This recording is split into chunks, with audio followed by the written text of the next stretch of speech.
بسم اللہ الرحمن الرحیم نحمده ونصلی ونسلم علی رسولہ الکریم اما بعد فاعوذ باللہ من الشیطان الرجیم بسم اللہ الرحمن الرحیم وآتاکم من کل ما سألتموه وإن تعدوا نعمت اللہ لا تحصوها ان الانسان لظلوم کفار صدق اللہ العظیم۔ تمام حضرات و خواتین سے التماس ہے ایک دو مرتبہ محبت سے درود پاک پڑھ لیجئے۔ الصلاۃ والسلام علیک یا سیدی یا رسول اللہ وعلی آلک و اصحابک یا سیدی یا حبیب اللہ۔ مولا صلی وسلم دائما ابدا علی حبیبک خیر الخلق کلہم۔ گرامی قدر علماء ذی احتشام، بالخصوص استاذی و استاذ العلماء حضرت علامہ ڈاکٹر شہباز احمد عثمانی صاحب، برادر مکرم حضرت علامہ سلطان احمد نقشبندی صاحب، میزبان محفل جناب قاسم صاحب اور دیگر حضرات و خواتین، آج کی یہ تقریب سنت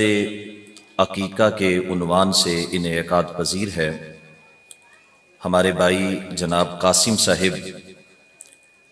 نعمت خداوندی پر، رحمت الہیہ پر شکرانہ ادا کرنے کے واسطے اپنے اعزاء و اقارب کے اعزاز میں اس تقریب کو سجائے ہوئے ہیں۔ دعا کیجئے اللہ تعالی جل شانہ قاسم بھائی کی شہزادی کو دنیا اور آخرت میں ان کی عزت اور ان کی کامیابی کا باعث بنائے، دونوں جہاں میں خوشیاں اور برکتوں کا باعث بنائے۔ الحمدللہ تعالی ہم مسلمان ہیں، اور ایک کامل مسلمان کی شان یہ ہے کہ وہ اپنی خواہشات کا پابند نہیں ہوتا، بلکہ اللہ کے حکم کا پابند ہوتا ہے۔ وہ اپنی مرضی کو، اپنی منشا کو اہم نہیں سمجھتا، قرآن و سنت کے احکامات کو اہم سمجھتا ہے۔ پھر اللہ رب العالمین جل شانہ اپنے حکم اور اپنی مرضی سے اسے بیٹی عطا کرے یا بیٹا عطا کرے، یا انتظار کی آزمائش میں اس کو رکھے، وہ اللہ کی طرف سے کیے گئے ہر فیصلے کے اوپر اپنا سر جھکا لیتا ہے۔ قاسم بھائی کو اللہ تعالی جل شانہ نے ایک آزمائش میں رکھا۔ ان سے تعلق ہونے کی وجہ سے معلوم ہے کہ ایک طویل وقت تک وہ آزمائش میں رہے، اور اللہ نے ان کو بڑا صبر عطا کیا۔ اللہ تعالی نے ان کو بڑا حوصلہ دیا کہ جہاں بالعموم معاشرتی اعتبار سے لوگ فیصلے کر گزرتے ہیں اور پتہ نہیں کیا کچھ کر دیتے ہیں، اس بندے نے صبر کے ساتھ اپنے وقت کو آگے بڑھایا، اور آج اللہ تعالیٰ نے بیٹی جیسی رحمت کے ساتھ ان کو مالا مال کر رکھا ہے۔ اللہ تعالیٰ قرآن میں فرماتا ہے، سورہ ابراہیم کی آیت نمبر 34 ہے کہ وَآتَاكُم مِّن كُلِّ مَا سَأَلْتُمُوهُ، اے میرے بندو کیا تم نہیں جانتے کہ میں نے تمہیں تمہاری منہ مانگی نعمتیں عطا کی ہیں؟ کیا تم نہیں جانتے کہ تم میری جناب میں جھولی پھیلاتے ہو اور میں تمہاری جھولیاں بھرتا ہوں؟ منہ مانگی نعمتیں تم کو عطا کرتا ہوں، اور پھر ساتھ ہی سوال کر دیا کہ وَإِن تَعُدُّوا نِعْمَتَ اللَّهِ، تم اللہ تعالیٰ کی نعمتوں کو شمار کرو، لا تحصوها، تم ان نعمتوں کو گن نہیں سکتے۔ اور آخر میں پھر ارشاد فرمایا ان الانسان لظلوم کفار، کہ انسان یہ ظالم بھی ہے، ناشکرا بھی ہے۔ یعنی میں تو اسے دیتا ہوں، نوازتا ہوں، لیکن وہ میری نعمت کی قدر نہیں کرتا، وہ میری نوازش کو اہم نہیں سمجھتا، وہ میری مہربانی کے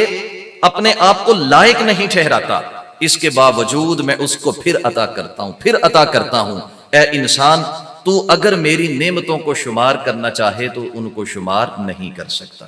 عزیز دوستو، علامہ سلطان صاحب خود ماشاءاللہ بیٹیوں کے باپ ہیں۔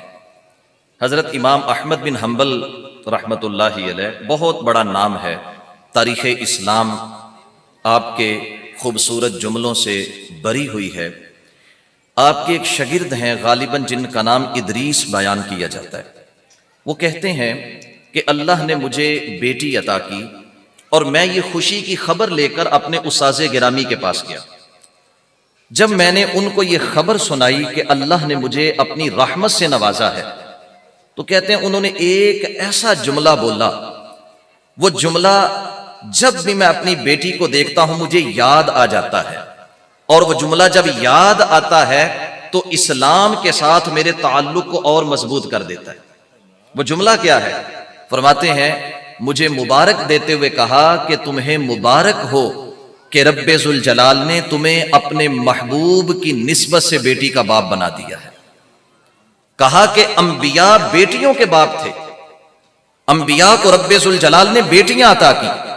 اب انبیاء سے بڑھ کر اللہ تعالیٰ کسی بندے کو اپنا قریب نہیں کرتا، انبیاء سے بڑھ کر اللہ رب العالمین جل شانہ کا پیارا کوئی نہیں ہے، اور اللہ نے انہیں بھی بیٹیاں عطا فرمائی۔ تو ادریس کہتے ہیں میں جب بھی اپنی بیٹی کو دیکھتا مجھے یاد آ جاتا کہ جیسے مجھے اللہ رب العالمین نے بیٹی کا باپ بنایا ہے، ایسے میرے آقا بھی بیٹی کے باپ تھے، ایسے دیگر انبیاء بھی بیٹیوں کے باپ کہلائے۔ اور احباب گرامی، بیٹیوں کے حوالے سے علامہ صاحب بھی یہ دور حاضر کے مزاج کا ذکر کر رہے تھے کہ جہاں اسلامی تعلیمات کی کمی ہے، جہاں دنیا کو ہی سب کچھ سمجھا جاتا ہے، وہاں پر بیٹی کی ولادت کے اوپر اظہار افسوس کیا جاتا ہے، وہاں پر بسا اوقات والدین خود بھی پریشان ہو جاتے ہیں، جبکہ دین اسلام کے ساتھ جو وابستہ ہیں وہ اسے اللہ کی رحمت سمجھتے ہوئے قبول کرتے ہیں اور اس پر فخر کرتے ہیں کہ رب ذوالجلال نے ہمیں اپنی رحمت سے مالا مال فرمایا ہے۔ میرے آقا صلی اللہ علیہ وسلم ہمیں ترغیب دیتے ہیں، فرمایا کہ بیٹیاں یہ تو محبت کرنے والی ہوتی ہیں، بیٹیاں اللہ رب العالمین کے لیے، اللہ رب العالمین کی طرف سے والدین کے لیے جنت کے دروازے کھولنے والی ہوتی ہیں۔ جیسے ایک حدیث میں آتا ہے، محبوب نے فرمایا اللہ جس کو بیٹی عطا کرے وہ اس کے حوالے سے 3 باتوں کو سامنے رکھے۔ نمبر 1، نہ تو اس بیٹی کو لان تان کرے، پھٹکار اس کو دے، جیسے عرب کا طریقہ تھا، کہا اس کو لان تان نہ کرے، اس کو ملامت نہ کرے، نہ اسے برا سمجھے، اور نہ ہی بیٹے کو بیٹی کے اوپر فوقیت دے، برابری رکھے ان کے مابین۔ تو نبی علیہ السلام فرماتے ہیں میں اس کو گارنٹی دیتا ہوں کہ رب ذوالجلال اس عمل کی وجہ سے اس کو جنت عطا فرمائے گا، اس کو جنت دے دی جائے گی اس وجہ سے کہ اس نے بیٹی کے ساتھ شفقت کا، محبت کا برتاؤ کیا ہے۔ اور ایک حدیث میں آتا ہے، امام الانبیاء صلی اللہ علیہ وآلہ وسلم فرماتے ہیں جب اللہ بیٹی عطا کرتا ہے تو اللہ ساتھ ہی فرشتے کو بھی بھیج دیتا ہے، وہ فرشتہ آ کر کہتا ہے السلام علیکم اہل البیت، اے گھر والو اللہ کی طرف سے تم پر سلامتی ہو، ایک کمزور نفس جان تمہارے پاس آئی ہے جو کمزور سے تعلق رکھتی ہے، اگر تم اس کے حقوق پورے کرو گے تو خالق کائنات جل جلالہ اس بیٹی کو تمہارے لیے جہنم سے پردہ بنا دے گا۔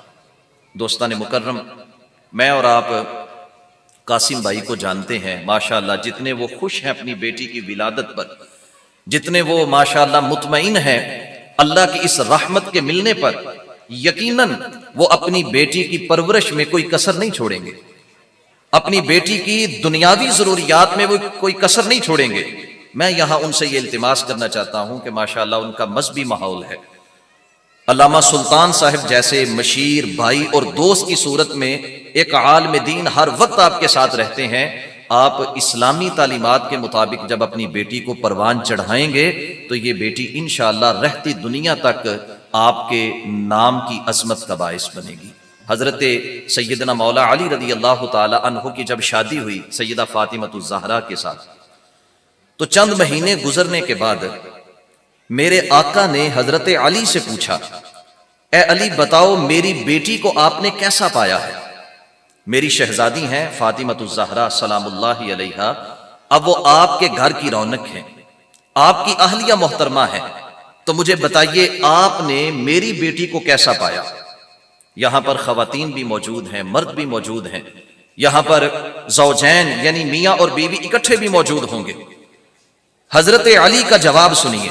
اور سیدہ فاطمہ الزہرا رضی اللہ تعالی عنہا کے کردار کو سلام کیجیے۔ آپ فرماتے ہیں کہ محبوب نعم العون علی العبادہ، میں نے فاطمہ الزہرا کو اللہ کی عبادت میں بہترین مددگار پایا ہے، وہ اللہ کی بندگی میں میری بہترین معاون ہے، ان کی وجہ سے اللہ کی عبادت میں مزید مضبوط ہو چکا ہوں، اللہ کی عبادت میں اضافہ ہو چکا ہے۔ کبھی ایسا نہیں ہوا کہ مجھے کہنا پڑے کہ فاطمہ اٹھو اللہ کی بندگی کے لیے وضو کرو، نماز کا وقت ہو چکا ہے۔ کہتے ہیں مجھ سے پہلے وہ اللہ کی عبادت کے واسطے تیار ہوتی ہیں۔ تو یہ نبی مکرم صلی اللہ علیہ وسلم کی تربیت کا اثر تھا، اور انشاءاللہ اللہ رب العالمین کی توفیق سے قاسم بھائی بھی جس طرح انہوں نے اپنی بیٹی کا نام سیدہ فاطمہ الزہرا رضی اللہ تعالی عنہا کے نام کے ساتھ منسوب کر کے رکھا ہے، انشاءاللہ اس کی تربیت بھی سیرت فاطمہ کی روشنی میں کریں گے انشاءاللہ۔ اللہ احکم الحاکمین جل شانہ اس بزم کو یہاں پر جو وقت گزرے اسے ہم سب کے واسطے عزت کا باعث بنائے، قاسم بھائی کے واسطے، ان کے اہل و عیال کے واسطے اللہ رب العالمین اپنی خصوصی رحمتوں کا نزول فرمائے۔ وآخر دعوانا ان الحمد للہ رب العالمین۔